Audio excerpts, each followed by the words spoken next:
Charter school boards of directors members must learn the basics of Title III requirements under the Elementary Secondary Education Act.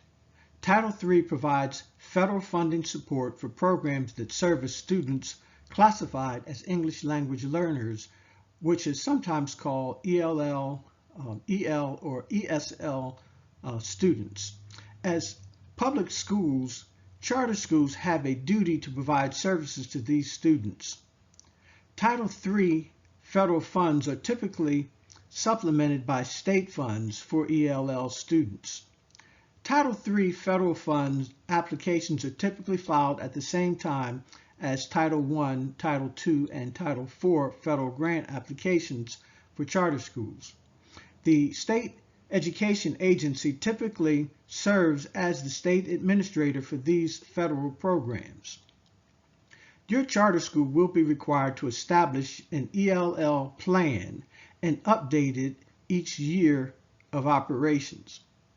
Charter schools also typically have a reporting window to report ELL student counts to the state administrator. These student counts determine the level of ELL funding your charter school will receive. This video does not provide all details.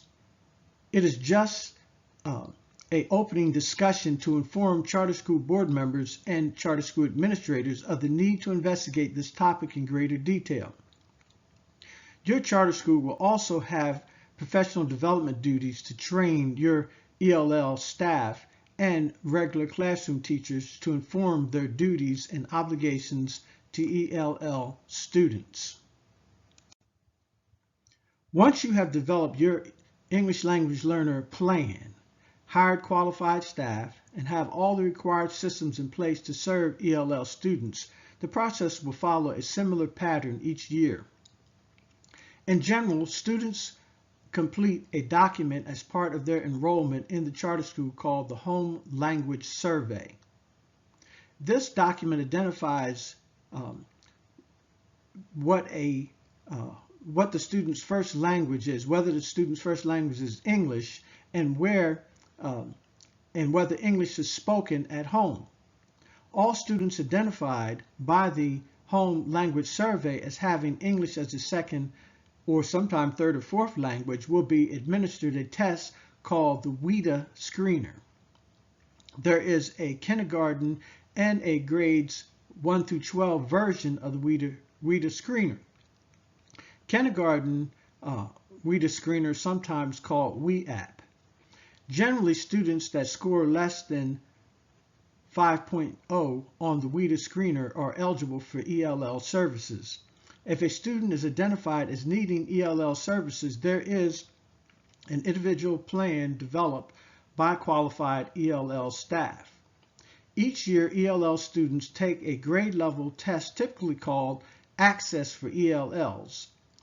ELL students continue to receive ELL services until they achieve an Access for ELL composite test score of greater than or equal to 4.8.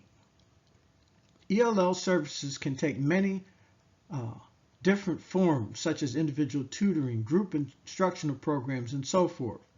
Charter school administrators must also be mindful to coordinate any services an ELL student has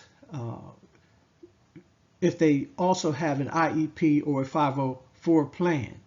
ELL students end of grade state academic testing scores are typically supported as a subgroup reported as a subgroup that can impact your charter school's annual performance composite.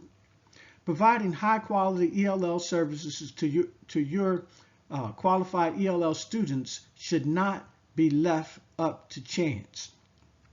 Charter school boards and charter school administrators must make plans to service ELL students.